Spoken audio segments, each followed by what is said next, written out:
Hi there. If you're studying A-level physics, then you're probably already aware that there's quite a bit of maths in there, and it's not really something that you can sidestep. But this video is about one piece of mathematics that I consider the most important, and if you can get your head around using this properly, it will make your life so much simpler. So the question is, what is it?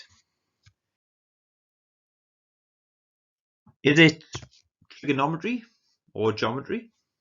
Okay, we use these pieces of maths quite a lot when we first encounter forces and other vectors, splitting them up into components. Is it that?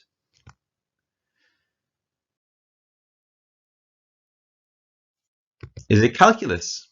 Okay, lots of you doing physics will probably also be studying maths at the same time, and a lot of physics can be written in terms of differentials and integrals. So is it that?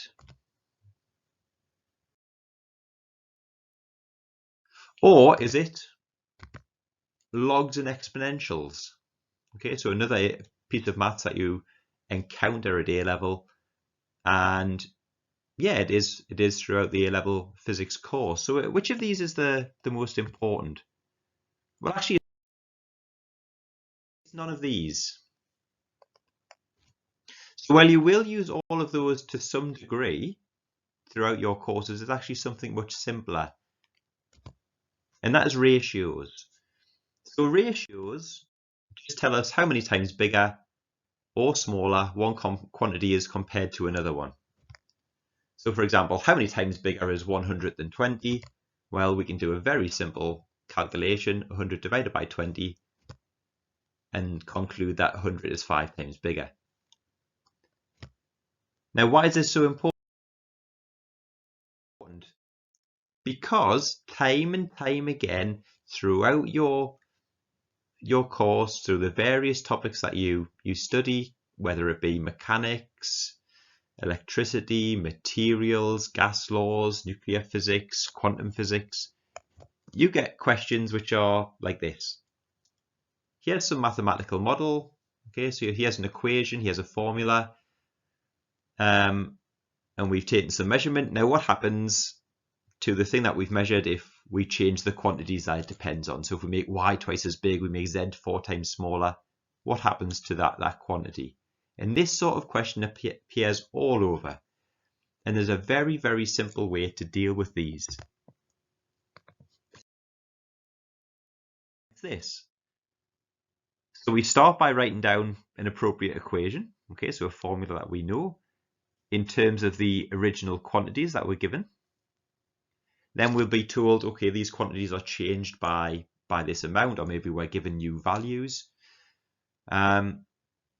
So write down the same equation again, but in terms of these new quantities, and then simply divide the equations, because that's what a ratio is. We divide one thing by the other. Okay. So a few examples of how this works. So here's a materials example. This is quite typical of an exam style question. Particularly, these are the sort of things they like to ask in the multiple choice sections. So we've got a set of identical masses used for an experiment. You've probably hung masses from springs before.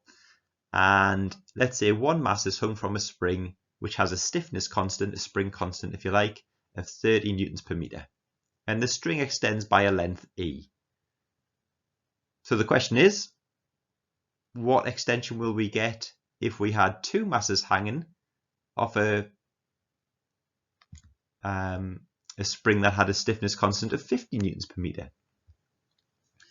So first of all, what's the equation that underpins this? Well, it's just Hooke's law. We know that if we apply a force F to a spring with a spring constant K, then it extends by an amount X. So what we're going to do is we're going to write down, first of all, we're interested in the extension X, so we're going to rearrange for that. So we'll say that X old, okay, so the original extension, if you want, is F over K, but F is just the force pulling it down, so it's the weight of the block, so that's M times G. And look, we're not given M, but that doesn't matter. We'll just write it down anyway. Divided by the stiffness constant that we had at the start, which had a value of 30. Then what we do is we write down a similar equation in terms of the new quantities. So we've got twice the weight, so we've got 2 mg. So it doesn't really matter that I don't know what m is. I just know I've got twice that now. And the stiffness constant is now 50. So the question is, what's the ratio of these? So x new divided by x old. So that's going to be 2 mg over 50 divided by mg over 30. Now another useful piece of maths here is that when we divide by a fraction, we multiply by the reciprocal. So we can say 2 mg over 50 multiplied by, and the other fraction gets flipped upside down. So that's 30 over mg. Then we can do some cancelling. So m and g and m and g and a 0 and a 0. So we get 6 over 5. So in other words, the new extension is 6 over 5, okay, 1.2 times bigger than the old extension. So the new extension is 1.2 times the old extension, which was called E. Okay, so that's how we'd answer a question like that.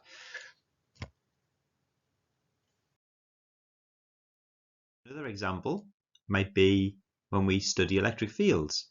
So let's say we've got 2 positive point charges and we measure the force between them.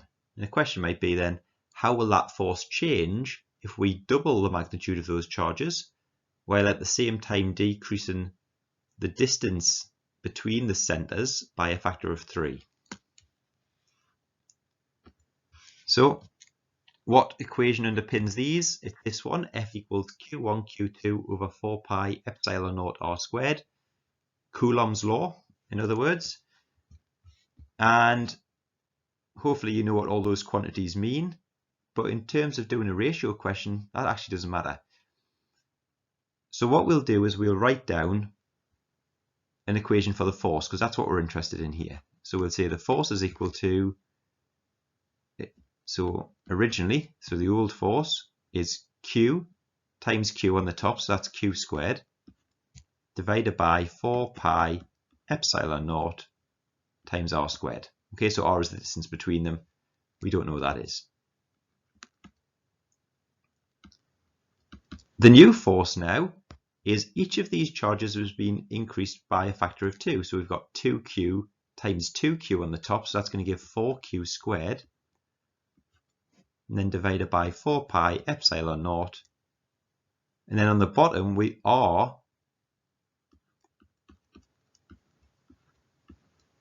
is being decreased by a factor of 3, so it's a third r.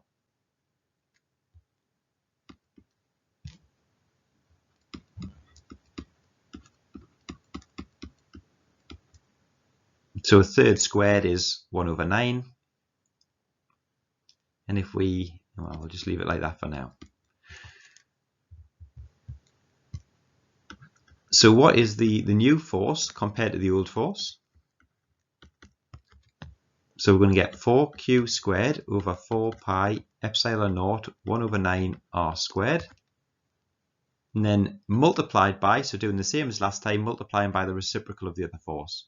That's what we do if we divide by a fraction. So 4 pi epsilon naught r squared divided by q squared. And then we just cancel again. So we've got q squared on the top and bottom there. We've got an r squared, cancels an r squared over there. We've got a 4 pi there and a 4 pi there, an epsilon naught and an epsilon naught. So what are we left with? We're left with 4 divided by 1 over 9, which is 36. So in other words, the force increases by a factor of 36. It is 36 times stronger than it was originally.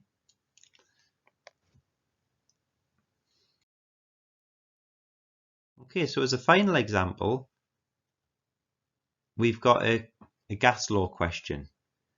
So we've got a gas in a balloon at an initial pressure of 2 times 10 to the 5 pascals and at a temperature of 20 degrees Celsius. The temperature is increased by 50 degrees Celsius, and at the same time, the balloon's radius, or assuming a spherical balloon here, increases by 10%. So what will the new pressure be? Okay, so what's the equation that we would use that underpins everything here? It's the ideal gas law. So PV equals nRT. And we're interested in the pressure of the gas. So what we're going to do is we're going to write down two equations, one for the pressure originally and one for the pressure afterwards. So P old is equal to N, which we don't know. That's the number of moles of gas. But what we do know is that that's not going to change. R is just a gas constant. Okay, we don't need the value of that. It's about 8.3, but we don't need that. The temperature. Now, the important thing here is that when we're talking about temperatures of gases, we should work in terms of the absolute temperature. So not in degrees Celsius, but we should add 273 onto that to turn it into Kelvin. So that's 293 Kelvin. Divided by V, but we're not given V, we're given the radius. So let's write down the volume of a sphere. So 4/3 pi r cubed. Then afterwards, the new pressure, N hasn't changed because it's the number of moles of gas, and if the balloon is sealed, then the gas can't get in or out. So that must be the same. R is still the same. The temperature has increased by 50 degrees Celsius. So that means that it's 70 degrees Celsius now, which if we add 273 onto makes it 343 Kelvin. So we've got 343 there. Divided by 4/3 times pi.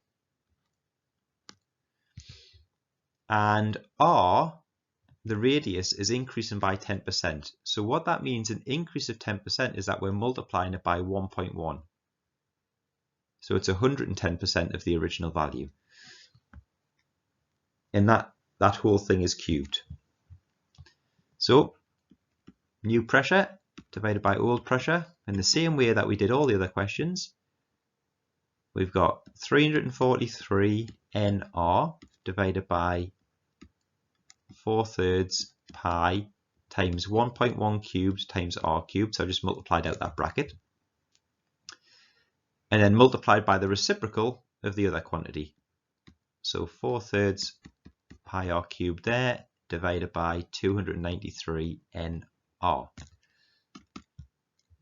Cancel whatever can be cancelled. So nR and an nR, a 4/3 and a 4/3, a pi and a pi, an r cubed and an r cubed. And what we're left with is 343 divided by 293 times 1.1 cubed. And if we work that out, we get about 0.8795. So in other words, P new is 0.8795 times the original value. And the original value we're told was 2 times 10 to the 5 pascals. So if we multiply those together, we get about 1.76 times 10 to the 5 pascals. And it doesn't matter which topic you encounter this in, the calculations are very similar. So it could be comparing specific charges when you're doing atomic physics. It could be comparing gravitational forces. It could be comparing currents in a circuit. It could come up in almost any topic that you study, this form of calculation, and that is why understanding ratios is so important to being successful at A-level physics. So that's the end of the video. If you found that useful, please like the video and subscribe to my channel, and that's it for now. Bye everybody.